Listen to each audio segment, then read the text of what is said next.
我身后这艘游艇价值5000万，如果你要租一天的话呢，大概是5万块钱左右。那今天呢，咱们就花小钱办大事儿啊，看看这辆定位50万级的蓝图泰山。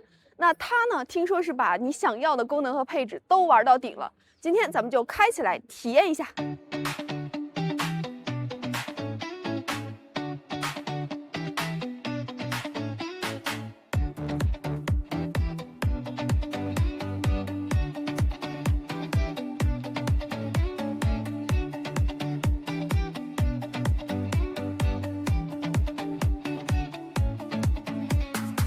咱们先来看设计。那其实蓝图品牌的车型在设计层面呢，一直走的就是那种中式豪华美学的风格。来到这辆蓝图泰山上呢，它的外观采用了这种鲲鹏展翼的前脸的设计风格，再加上34根这个立体的镀铬装饰条，也代表着咱们中国的34个行政区。那我觉得啊，这辆车的话呢，它相比于其他品牌同为豪华旗舰的车型，它在设计上更有自己的特色和与众不同。这辆车的大尺寸，再加上双拼色的车漆，真的可以说摆在这儿气场拉满了。那同样它有一些很有仪式感的小设计，比如上车车门门把手这个流光星辰的灯珠，再加上啊迎宾送宾的特效，让你每一次上车都感觉仪式感拉满。这个内饰呢，坐进来的第一感觉就是很舒服，因为它的设计灵感呢是来自于中国的山水画。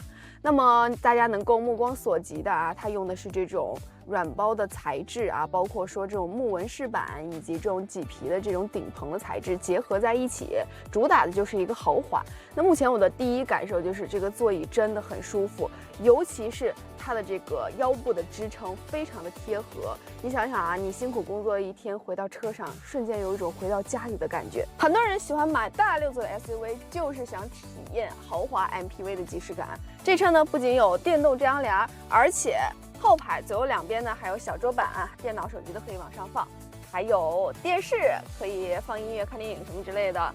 那它还有一个冷暖小冰箱，可以自适应的这个调节温度啊。那如果说你累了的话呢，什么座椅按摩、加热、带通风都是有的。我就想问问你，5000万的游艇，你有这配置吗？说到这个娱乐屏啊，它有21.4英寸，而且呢，整车是有32扬声器、9点、1点、5.8的声道，再加上2300瓦功率。这辆车坐进车内啊，你打开电视之后，那个视听体验啊，我觉得是别的车比不了的。相信大家最关注的就是这辆蓝图泰山到底开起来的感受怎么样？正好呢，咱们现在行驶在一个山路，我没有想到在山路居然它的领航辅助是可以用的。那咱们就按一下方向盘上这个辅助驾驶的滚轮按键 ，OK， 现在领航辅助已经激活了。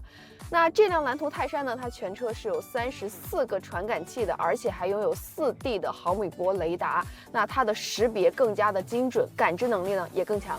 其实我们现在走的这段山路，你发现没？它居然开始堵车了。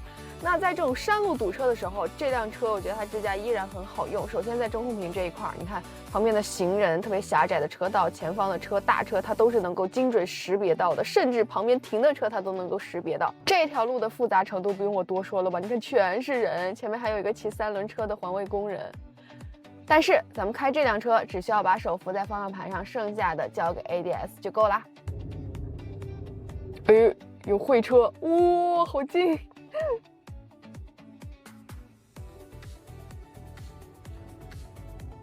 看见没？刚才有一个车占着右边车道，然后左边对向有来车，我们的车就停在这个中间。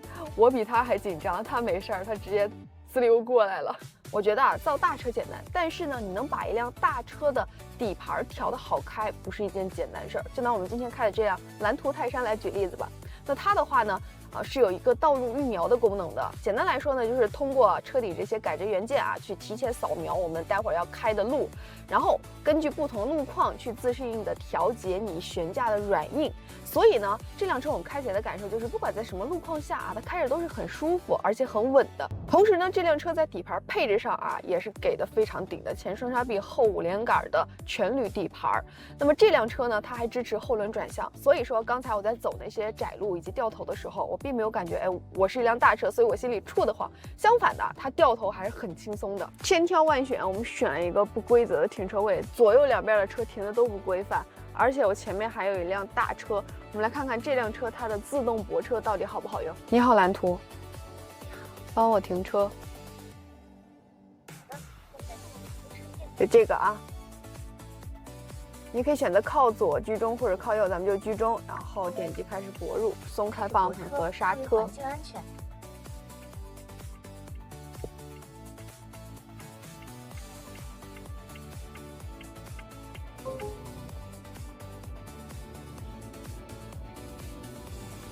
一把就过来了。管控风险。